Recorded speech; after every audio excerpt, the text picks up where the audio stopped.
Olá, seja bem-vindo a mais uma revisão da lição dos jovens. Hoje é sábado, 30 de agosto de 2025. E olha, que dia apropriado para a gente conversar, né? Porque nosso papo hoje é justamente sobre o significado mais profundo do sábado. A gente vai mergulhar juntos em Êxodo 20, ali nos versículos 8 a 11, mas não só nisso. Temos um material bem rico aqui, ideias de Ellen G. White, que é uma referência importante, né, para a compreensão adventista. Sim, fundamental. E também vários comentários bíblicos, coisas da teologia adventista mesmo. A nossa missão hoje é tentar desvendar as camadas de significado do sábado. Sabe? E um pouco além daquela ideia de ser só um mandamento ou só uma pausa no trabalho. A gente quer entender as raízes lá na criação. Exato. A conexão com a aliança, aquele pacto especial com Deus, e também o papel dele na redenção. São muitos fios, né? Muitos. O objetivo é realmente captar não só a história, mas a relevância viva do sábado para nós hoje. Ok, vamos começar a desempacotar isso. A primeira grande ideia que salta das fontes, sabe, especialmente de patriarcas e profetas, é que o sábado não é algo que surgiu lá no Monte Sinai com os 10 mandamentos. Ele é mais antigo. Exatamente. E essa antiguidade é um ponto-chave, né? O sábado foi instituído na própria semana da criação, num cenário, assim, de mundo perfeito. A Ellen White descreve ele como um memorial da obra criadora de Deus. Pensa só. Antes mesmo de existir pecado ou a necessidade de leis como a gente conhece, já tinha um convite para parar e celebrar o Criador e o que ele fez. Nossa, isso muda a perspectiva, né? Tira o sábado daquela caixinha de regra religiosa para um grupo específico e coloca numa dimensão muito mais fundamental, eu diria. Sem dúvida.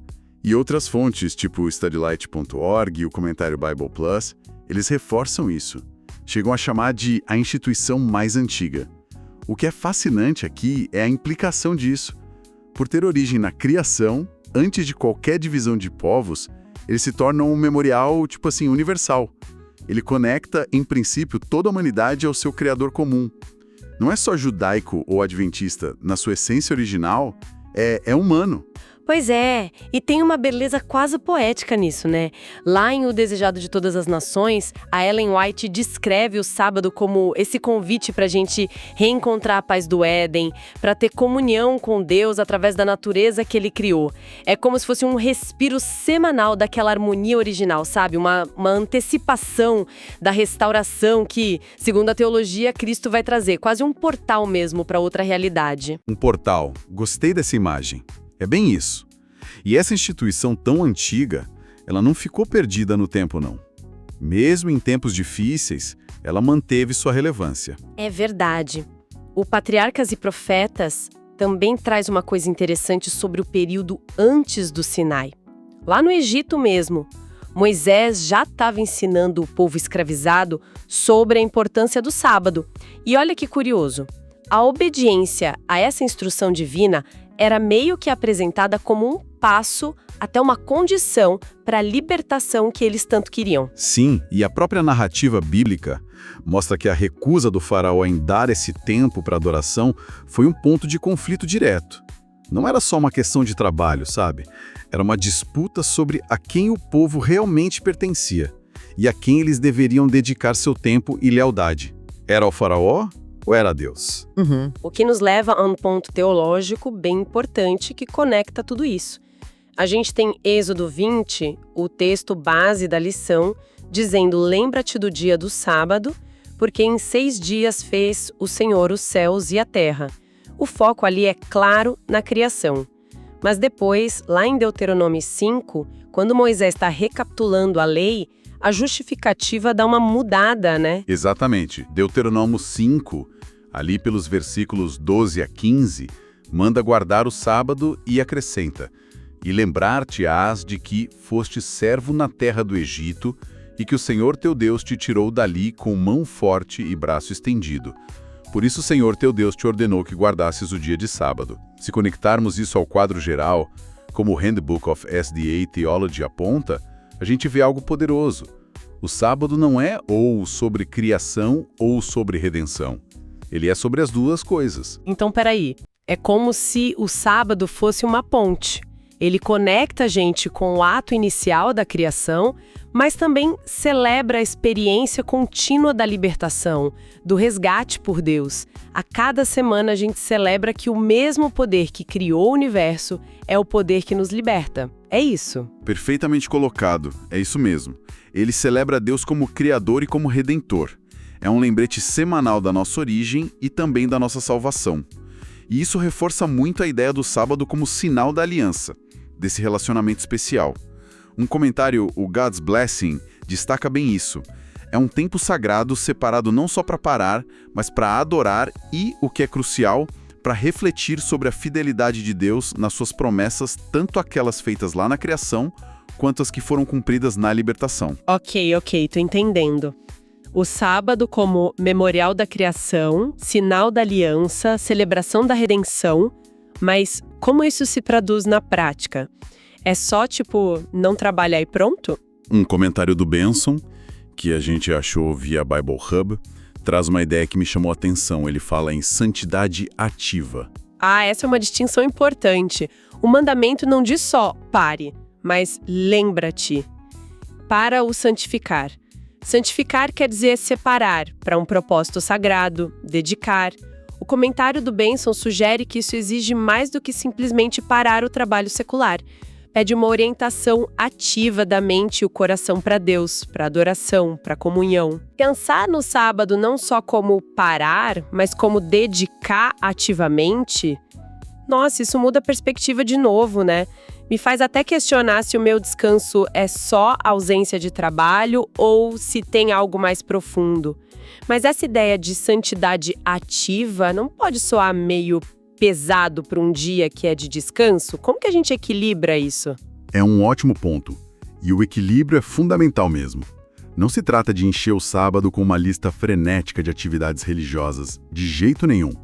A santidade ativa está mais na intenção e no foco. Como studylight.org aponta, a gente precisa se lembrar constantemente do propósito do sábado.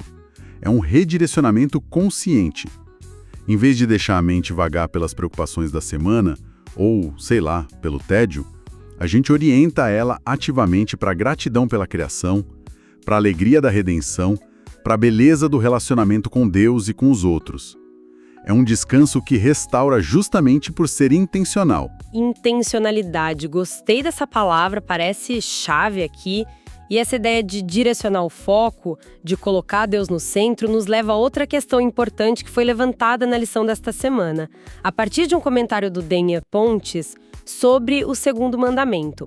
Ele aborda aquela expressão forte lá em Êxodo 20, verso 5, o zelo de Deus.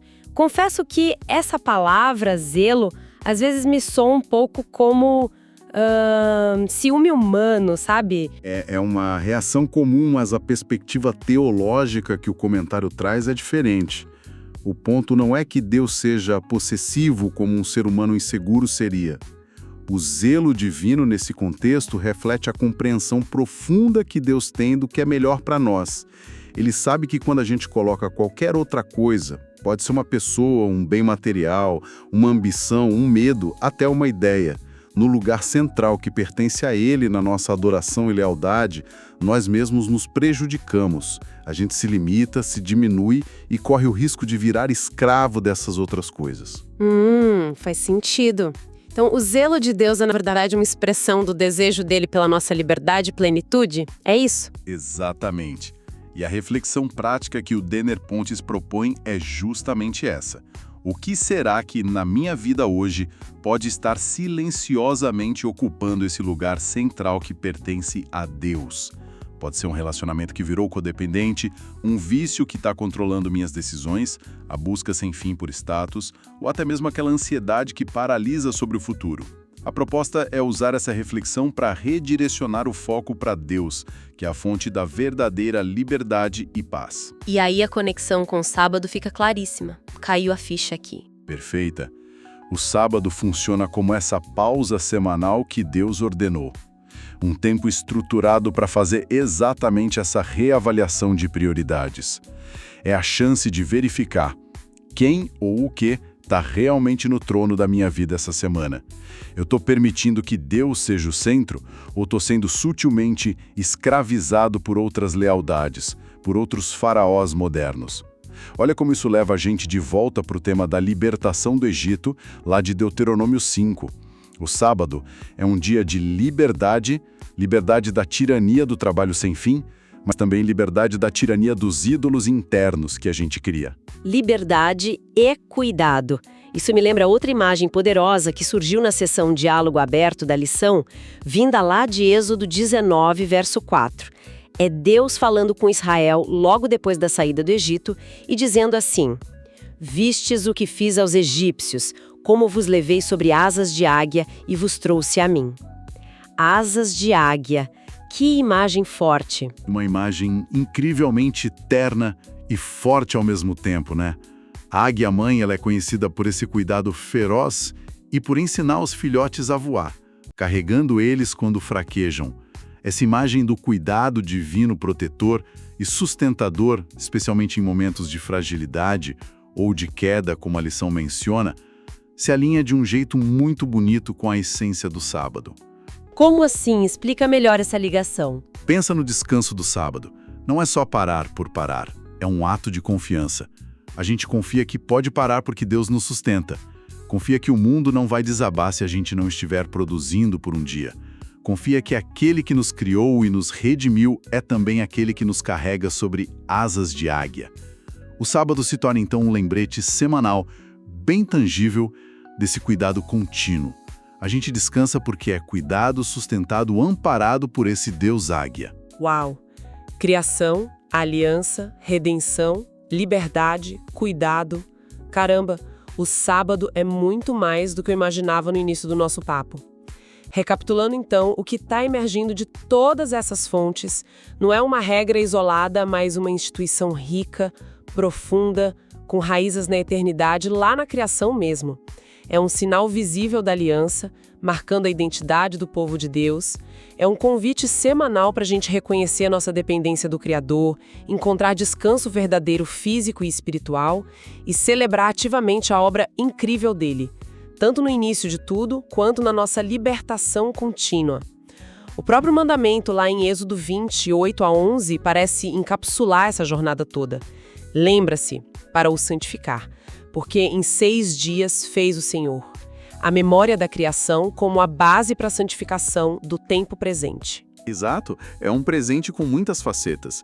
Memorial da criação, sinal da aliança, símbolo da redenção e, talvez o mais importante, um convite constante para um relacionamento mais profundo e confiante com Deus.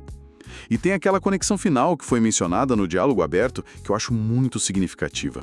Se a lei, incluindo o sábado, é um reflexo do caráter de Deus, um Deus que as Escrituras revelam como justo, amoroso, fiel, libertador, então guardar o sábado com entendimento e intenção se torna mais do que só cumprir um preceito. Torna-se o quê? Torna-se uma forma de refletir esse mesmo caráter divino na nossa própria vida.